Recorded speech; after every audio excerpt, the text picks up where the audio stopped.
کا کانسیپٹ اس پہ مضبوط ہو. ٹرو بالکل بالکل درست فرمایا آپ نے. رائٹ, آگے بڑھتے ہیں جناب. عتیق الرحمان صاحب ہمارے ساتھ ہیں. جی عتیق بھائی, ویلکم آن بورڈ. کیا کہنا چاہیں گے آپ؟ جی السلام علیکم. وعلیکم السلام. اللہ وبرکاتہ. الحمدللہ, ایک طرف ہم لوگ دیکھتے ہیں کہ لوگ اسلام کی طرف آ رہے ہیں, لیکن ایک طرف دیکھتے ہیں کہ ہمارے نوجوان لڑکے لڑکیاں ایتھیزم کی طرف جا رہے ہیں. تو کیا ماڈرن ایجوکیشن ایتھیزم کی طرف لے جا رہی ہے یا کچھ اور وجوہات ہیں؟ بالکل لے کے جا رہی ہے جناب. اور وجوہات کیا ہو سکتی ہیں؟ کبھی آپ نے دیکھا ہے کوئی لاجیکل آرگومنٹ کسی دیسی ایتھیسٹ کو دیتے ہوئے اسلام کے خلاف, سوائے جذباتی باتوں کے؟ ایسے ایسے کیسز ہی کہ عمر بھائی وہ کون صاحبہ تھی کہ میری شادی اس سے نہیں ہو سکی, اس لیے میں نے اللہ سے کہا کہ میں اسلام پاس ہی رکھو. ہاں بالکل بالکل. اس طرح کی علاوہ ہاں جی, نہیں, کہنے کا مطلب یہ ہے کہ ہمارے جو یونیورسٹیز ہیں یہ ایتھیزم کا گڑھ بن چکی ہیں. جتنی تیزی سے ایتھیزم کو پھیلانے کی کوشش کی جا رہی ہے, یہ اللہ کا شکر ہے کہ جو جوان طبقہ ہے وہ دین کی طرف بڑی تیزی کے ساتھ ہے, اس میں کوئی شک نہیں ہے.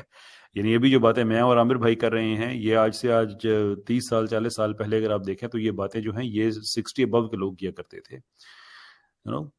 میں بھی چلے جوانوں میں نہیں ہوں لیکن پھر بھی 40s میں ہوں, تو یہ 40s والے لوگوں کی بات نہیں ہوتی تھی. اب ہماری مسجدوں میں آپ کو جوان لوگ بھی ملتے ہیں. اب اللہ کا شکر ہے کہ لوگ داڑھی رکھتے ہیں, سنت سمجھ کے رکھتے ہیں. یہ ساری چیزیں ہماری بہنیں بیٹیاں جو ہیں وہ پردہ کرتی ہیں تو اس کو فیشن سمجھ کے نہیں بلکہ اس کو اپنی ذمہ داری سمجھ کے کرتی ہیں. یہ اپنی جگہ پہ سسٹم ایک چل رہا ہے.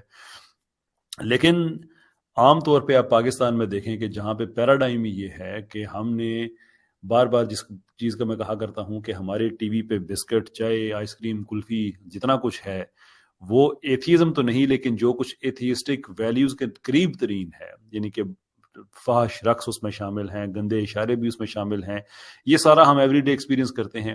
تو اوور آل ہماری جو ایک روبسٹنس ہوتی ہے, ریزسٹنس ہے, وہ تو پہلے ہی کمزور پڑی ہوئی ہوتی ہے. پھر یونیورسٹیز میں جاتے ہیں, وہاں پہ ایک پاورفل فگر ہوتا ہے, وہ آپ کو ایسی بات بتا دیتا ہے کہ جو وہ ٹیچر ہے تو آپ اس کو ڈینائی نہیں کر سکتے.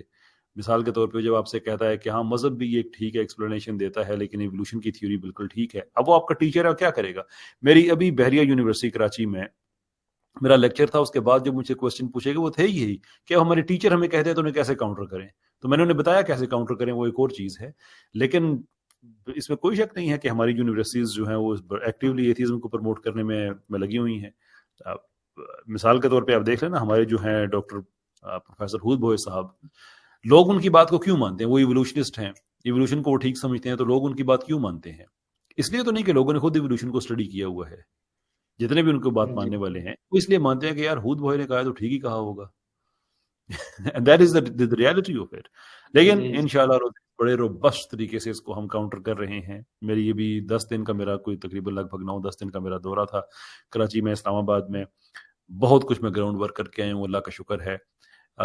یونیورسٹیز ہم نے اپنی ان سے چھیننی ہے, عقل کی بنیاد پہ, دلیل کی بنیاد پہ. انشاءاللہ بڑے ہی جلد 2023 جو ہے وہ بڑی ہماری جو ریوائولسٹ کی موومنٹ ہے اس کا بڑا سرگرم سال ہوگا انشاءاللہ العزیز. میرے رب کو منظور ہوا, بڑا بھروسہ ہے مجھے اپنے رب کی ذات پہ. جیسے نوجوان لڑکے لڑکیاں شروع میں جو اس طریقہ کی باقی باتیں کرتے ہیں تو انہیں کیسے ہینڈل کیا جائے شروع میں؟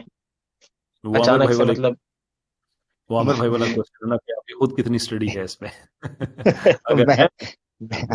میں اس پہ ایک چیز کہوں گا. عتیق الرحمان بھائی, کیسر بھائی نے تو بڑی زبردست سے چیزیں ایکسپلین کر دی ہیں, اور چونکہ اور وہ گراؤنڈ پہ کام کر رہے ہیں یونیورسٹیز میں جا کے, تو میرے خیال سے ان کو بہت زیادہ ڈیپ یہ سمجھ لیں آپ آبزرویشن رہی ہے قریب سے اسٹوڈنٹس کے ساتھ. آبویسلی جب آپ نکلتے ہیں انٹریکٹ کرتے ہیں تو آپ کو بہت سی اندر کی چیزیں پتہ چلتی ہیں جو پبلک میں نہیں آتی, سرفیس پہ نہیں آتی. اچھا, میں ایک بات کرنا چاہتا ہوں. اقبال جب جرمنی سے ہو کے آیا تھا نا, کیا کمال بندہ تھا یار, ویسے کیا کمال بندہ تھا.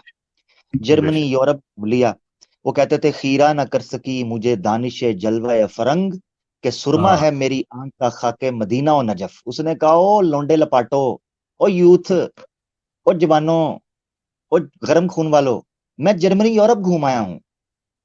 جس کے دل میں مدینے والے کی اور اس کے چاہنے والوں کی محبت بیٹھ جاتی ہے, ان کو یہ پینٹیں پونٹیں اور ٹیاں ٹویاں اور پینٹ کوٹ شوٹ یہ نہیں پسند, یہ سمجھ نہیں آتے. میں آپ کو ایک چیز بتاؤں, اقبال نے پھر ایک اور شعر بھی کہا. اس نے کہا کہ ہم نے سوچا تھا کہ لائے گی فراغت تعلیم, اقبال تعلیم کے بارے میں کہتا تھا کہ بڑی بات ہو، سر سید بھی بات کرتے تھے اور بھی بڑے ریفارمرز بات کرتے تھے. تو اقبال کہتے ہیں ہم نے سوچا تھا کہ لائے گی فراغت تعلیم، کیا خبر تھی کہ چلا آئے گا الہاد بھی ساتھ. بھئی ہم تو تعلیم کو لے کے آئے تھے کہ فیسلٹی ہوگی، تھوڑی سی ایجوکیشن آ جائے گی، آپ تھوڑا سا ایڈوانس ہو جائیں گے، سوسائٹی میں سہولتیں آ جائیں گی. ہمیں کیا پتا تھا ساتھ یہ دہریت بھی لے آئیں گے، یہ تو ایتھسٹ بنا دیں گے آپ کو. تو اب کرنے کا معاملہ جو مجھے سمجھ آئی ہے وہ یہ ہے، جو قومیں محکوم ہوتی ہیں اگر کسی کی پھٹی پینٹ بھی دیکھیں گے وہ اپنی پینٹ گھر جا کے کینچی سے پھاڑ کے وہ پہنیں گے. یہ محکوم قوم کی نشانی ہے.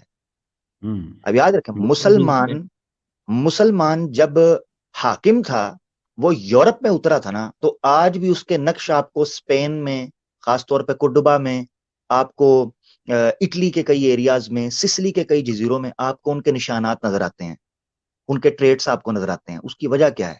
وہ اس وقت ٹرینڈ میں تھے.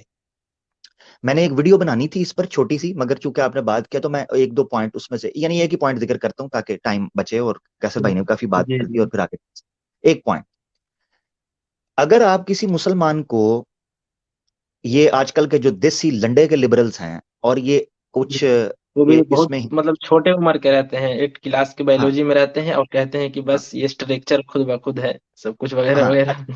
ہاں ہاں اچھا، یہ کئی ہندوز بھی یہ آپ کو آج کل پتہ کہ گیان دے رہے ہیں، یہ گیان دے رہے ہیں یار اسلام آیا باہر سے.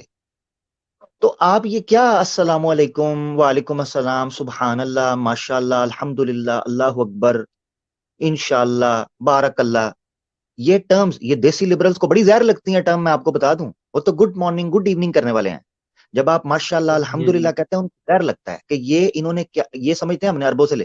اس پہ چھوٹی سی بات میں یہ کر دیتا ہوں، یہی لنڈے کے دیسی لبرل جو ہیں یہ good morning, good evening, happy birthday, I love you, ٹھیک ہے، یہ ساری چیزیں وہاں سے لے لیتے ہیں. ہاؤ ڈو یو ڈو، ٹھیک ہے، oh my darling how do you do, یہ وہاں سے لے لیتے ہیں. تو مقصد کہنے کا یہ ہے کہ وہاں سے جو آپ نے کلچر امپورٹ کیا ہے وہ بھی تو باہر کا ہے نا. اگر کلچر عرب کا آپ کو پسند نہیں ہے، گو کہ ہم اس کو عرب کا کلچر نہیں مانتے، وہ اسلام کی دین ہے. اس سے عربوں کے اندر تو اس سے پہلے مورتی پوجا چل رہی تھی. میں اس کو ڈیٹیل میں ویڈیو میں چاہ رہا ہوں، میں بیان کروں گا، صرف اشارے دے رہا ہوں. تو کلچر اگر باہر سے کوئی بھی آئے وہ آپ نے پسند نہیں کرنا تو پھر ویسٹ کو بھی باہر نکالو، پھر پینٹ بھی اتارو، پھر یہ شرٹ بھی اتارو، پھر ٹائی بھی اتارو. اسلام سے چڑ ہے. اس کا مطلب یہ ہے کہ تم لوگوں نے صرف مغرب کی شراب کے 2 گھونٹ لگائے ہیں، ٹن ہو گئے ہو، تو صرف اسلام سے نفرت ہے. That's it. ہمارے نزدیک مسلمان بہترین مسلمان ہو سکتا ہے پینٹ شرٹ پہن کے بھی. ہم نے کب کہا ہے جبے پہن لو؟ اس کا مطلب یہ ہے تم لوگ وہ چیز ہم پر تھوپتے ہو جو ہم لوگ کہتے نہیں ہیں. تو ایسا کوئی مسئلہ نہیں. ایک مثال سے آپ کو سمجھاتا ہوں. آج کل ہمارے معاشرے میں جو دوسری بڑی وجہ بنی ہے وہ یہ ہے، ہماری ٹرمینالوجیز کرپٹ ہو چکی ہیں، ہماری بنیاد کرپٹ ہو چکی ہے. اس کی وجہ کیا ہے؟ خوبصورتی کس چیز کا نام ہے؟ پاپولیرٹی کس چیز کا نام ہے؟ بدنام جو ہوں گے تو کیا نام نہ ہوگا؟ اس اصول پہ سوشل میڈیا کس طریقے سے یوتھ کو پلیوٹ کر رہا ہے، کرپٹ کر رہا ہے ان کی مینٹالٹی کو. یہ وجہ ہے جو مذہب بیدار کرتی ہے. اور پھر کچھ ایکسٹریم معاملات ہے دوسری طرف سے جو کرتے ہیں. مگر مڈ میں آپ کو ایک مثال سے سمجھا کے جلدی بات ختم کرتا ہوں، بات نکلتی جا رہی ہے. وہ یہ ہے کہ آپ ایک جگہ پہ جاتے ہیں، ایک کیفے میں بیٹھے ہوئے ہیں، ٹھیک ہے، اسٹار بکس پہ بیٹھے ہیں، یا آپ گلوریا جینز پہ بیٹھے ہیں. یہ میں ان کیفیز کی بات کر رہا ہوں جہاں ہماری یو قسم کی، بڑی لنگو قسم کی یوتھ جا کے بیٹھتی ہے. گلوریا جینز، اسٹار بکس، بلا بلا بلا، ٹھیک ہے. تو وہاں جا کے بیٹھ. اب میں آپ کو بتاتا ہوں، آپ کے سامنے والے ٹیبل کے اوپر 2 خواتین بیٹھی ہیں، ایک اس ٹیبل پہ بیٹھی ہے اور ایک دوسرے ٹیبل پہ. اور ایک خاتون آپ کو نظر آ رہی ہے جو کمپلیٹ حجاب کے اندر ہے، خاموش ہے وہ بیٹھی. اور ایک مہیلا آپ کو، عورت آپ کو نظر آ رہی ہے جس نے رپ جینز پہنی ہوئی ہے، جناب ڈیپ نیک پہنی ہوئی ہے، چین پہنی ہے، ڈارک کلر کا میک اپ کیا ہے، بال جو ہیں ان کو جناب کلر کیا ہوا ہے، اور آپ کو اس کی رسٹ کے اوپر ٹیٹو بھی نظر آ رہا ہے. اور جناب اس نے جو ہے نا وہ ایک بڑا لاؤڈ قسم کا، بڑا ہیوی قسم کا پرفیوم بھی لگایا ہوا ہے. اور ہاتھ میں اس نے ایک سگریٹ پکڑا ہوا ہے جس کو بڑے سٹائل سے وہ کش لگا رہی ہے اور کہہ کے لگا رہی ہے. مجھے بتائیں آج کی جو یوتھ کی مینٹالٹی بن چکی ہوئی ہے، ان دونوں میں سے ایجوکیٹڈ لبرل آپ کو کون نظر آ رہا ہے؟ Liberal not in that sense, چلیں ایجوکیٹڈ لے لیتے ہیں. کس کو ایجوکیٹڈ سمجھے گی آج کی دنیا؟ جی اسی کو جو پورے ننگے پن میں ہے، جو ویسٹرن کلچر کو فالو کر رہے ہیں، ہاں لوگ اسی کی طرف جائیں گے، ہاں لگے یہ لوگ نئے زمانے کے لوگ ہیں. ہاں، چاہے وہ حجاب والی نے ڈبل پی ایچ ڈی کی ہو، جی جی چاہے وہ حجاب والی شاندار نالج رکھنے والی کوئی سائنٹسٹ ہی کیوں نہ ہو، اس نے حجاب پہنا ہوگا. کیا وجہ ہے جی کہ ہماری یوتھ نے ہمارے معاشروں کے اندر جو ہمارے لینس ہیں، ہمارے سپیکس ہیں، ان کے ذریعے ہمیں جی چیک کرنے کی عادت ڈال دی ہے کہ ہم نے کپڑے اور سٹائل دیکھ کے پتا کرنا ہے یہ ایجوکیٹڈ ہیں، یہ ماڈرن ہیں، اور یہ جو کپڑے حجاب میں پہنی ہوئی ہے یہ کوئی مدرسے کی لڑکی ہوگی. یہ ہے مسئلہ. صحیح ہمارے بات ہے، سٹینڈرڈ بالکل. کرپٹ ہو چکے ہیں. تو جب یہ چیز ہو جائے کہ مذہب آپ کو جو ہے نا وہ آؤٹ ڈیٹڈ لگنے لگے اور مذہب سے آپ کو نفرت ہونا شروع ہو جائے، وہ علیحدہ بات ہے ہم لوگوں کا کیا کردار ہے اس میں، مگر ہم لوگ اس وقت محکوم ہو چکے ہیں. بہرحال معذرت چاہتا ہوں، بات کافی لمبی ہو گئی.